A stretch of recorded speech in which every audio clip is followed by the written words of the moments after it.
നമസ്കാരം, ഞാൻ Avantika. Chemmanur international jewellers Kaumudi ഹെഡ്ലൈൻസിലേക്ക് സ്വാഗതം. Powered by Fortune industries, presented by NCDC. എരിതീയിൽ ഒരു പരസ്യം. ജിഷ്ണുവിന്റെ അമ്മ മഹിജയ്ക്ക് നേരെയുണ്ടായ പോലീസ് അതിക്രമത്തിൽ പ്രതിഷേധമുറുകവേ എരിതീയിൽ എണ്ണ പകർന്ന സർക്കാരിന്റെ പത്രപരസ്യം.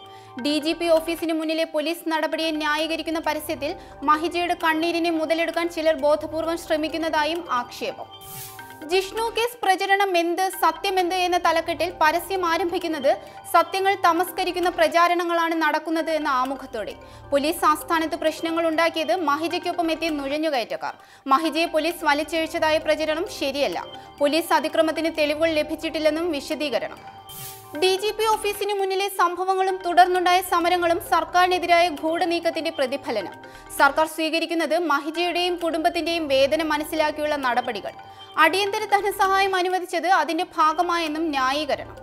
എന്നാൽ പോലീസ് നടപടികളെ ന്യായീകരിക്കുന്ന മട്ടിൽ സർക്കാർ പരസ്യം നൽകിയത് വേദനാജനകമെന്ന് മഹിജ. സർക്കാരിനെതിരെ സംസാരിക്കേണ്ടി വരുന്നതിൽ ദുഃഖമുണ്ട്. ജിഷ്ണു ഏറ്റവും അധികം സ്നേഹിച്ചിരുന്ന നേതാവാണ് പിണറായി. ഞങ്ങളുടെ ഹൃദയം പറിച്ചെടുത്ത് അതിന് നഷ്ടപരിഹാരം നിശ്ചയിച്ചത് എന്തിനെന്നും ജിഷ്ണുവിന്റെ അമ്മ. കനലാകുന്ന കണ്ണീർ. കേരളത്തിന്റെ മനസാക്ഷിക്കുമീതെ കണ്ണീർ വീഴ്ത്തിയും പ്രതിഷേധാഗ്നി പകർന്നും ഒരമ്മയുടെ നിരാഹാരം 4ാം ദിവസം. തിരുവനന്തപുരം മെഡിക്കൽ കോളേജ് ആശുപത്രിയിൽ ജിഷ്ണുവിന്റെ അമ്മ മഹിജയുടെയും അമ്മാവൻ ശ്രീജിത്തിന്റെയും നിരാഹാരം തുടരുന്നു. കോഴിക്കോട്ട് ജിഷ്ണുവിന്റെ സഹോദരി അവിഷ്ണയുടെ നിരാഹാരം 3ാം ദിവസം. അവിഷ്ണയ്ക്കൊപ്പം കോഴിക്കോട് വളയത്തെ വീട്ടിൽ നിരാഹാരം അനുഷ്ഠിക്കുന്നത് കുടുംബത്തിലെ 18 പേർ. ചേട്ടന് വേണ്ടി മരിക്കാൻ പോലും തയ്യാറെന്ന് അവിഷ്ണ. നീതി ലഭിക്കാതെ സമരം പിൻവലിക്കില്ല. ഇന്നുകൂടി നിരാഹാരം തുടർന്നാൽ അവിഷ്ണയുടെ ആരോഗ്യനില മോശമാകുമെന്ന് ഡോക്ടർമാർ. മഹിജയെ കാണാൻ തയ്യാറല്ലെന്ന് പിണറായിയുടെ നിലപാട് ശരിയല്ലെന്ന് രാവിലെ അവിഷ്ണയെ കാണാൻ വീട്ടിലെത്തിയ മുൻ മുഖ്യമന്ത്രി ഉമ്മൻചാണ്ടി.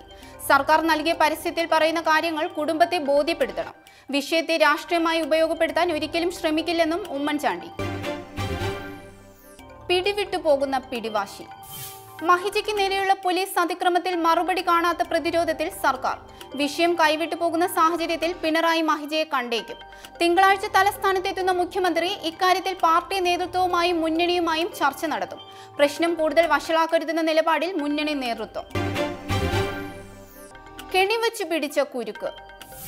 AK ശശീന്ദ്രന്റെ മന്ത്രിപദം തെറിപ്പിച്ച ഫോൺ ഗണിയിൽ ചാനൽ CEO-യും റിപ്പോർട്ടറും 2 ദിവസത്തെ പോലീസ് കസ്റ്റഡിയിൽ. മന്ത്രിയെ കുടുക്കാൻ ഉപയോഗിച്ച മൊബൈൽ ഫോണും ലാപ്ടോപ്പും കണ്ടെടുക്കാൻ ശ്രമം. ഹണി ട്രാപ്പിന് പിന്നിലെ ഗൂഢാലോചന സംബന്ധിച്ചും അന്വേഷണം. കസ്റ്റഡിയിൽ വാങ്ങിയ 2 പേരെയും ഇന്ന് തെളിവെടുപ്പിന് കൊണ്ടുപോകുമെന്ന് അന്വേഷണ സംഘം. മൊബൈലും ലാപ്ടോപ്പും മോഷണം പോയെന്ന പരാതിയിൽ കഴമ്പില്ലെന്ന് പ്രാഥമിക അന്വേഷണത്തിൽ കണ്ടെത്തൽ. അതേസമയം കേസുമായി ബന്ധപ്പെട്ട് അറസ്റ്റിലായ മറ്റു 3 മാധ്യമപ്രവർത്തകർ ജുഡീഷ്യൽ കസ്റ്റഡിയിൽ. പുകയുന്ന പശ്ചിമേഷ്യ. പശ്ചിമേഷ്യൻ മേഖലയിൽ ആശങ്കയുടെ കരിനിഴൽ വീഴ്ത്തി US റഷ്യ ബന്ധത്തിൽ ഉലച്ചിൽ. സിറിയൻ വ്യോമതാവളത്തിലേക്ക് അമേരിക്ക നടത്തിയ മിസൈൽ ആക്രമണത്തെ അപലപിച്ച് റഷ്യ. സിറിയയുടെ പരമാധികാരത്തിനു മീതെ അമേരിക്കൻ കടന്നുകയറ്റുമെന്ന് വിമർശനം. അതേസമയം ആക്രമണത്തെ ന്യായീകരിച്ച് സൗദിയും ബഹ്റിനും ബ്രിട്ടനും.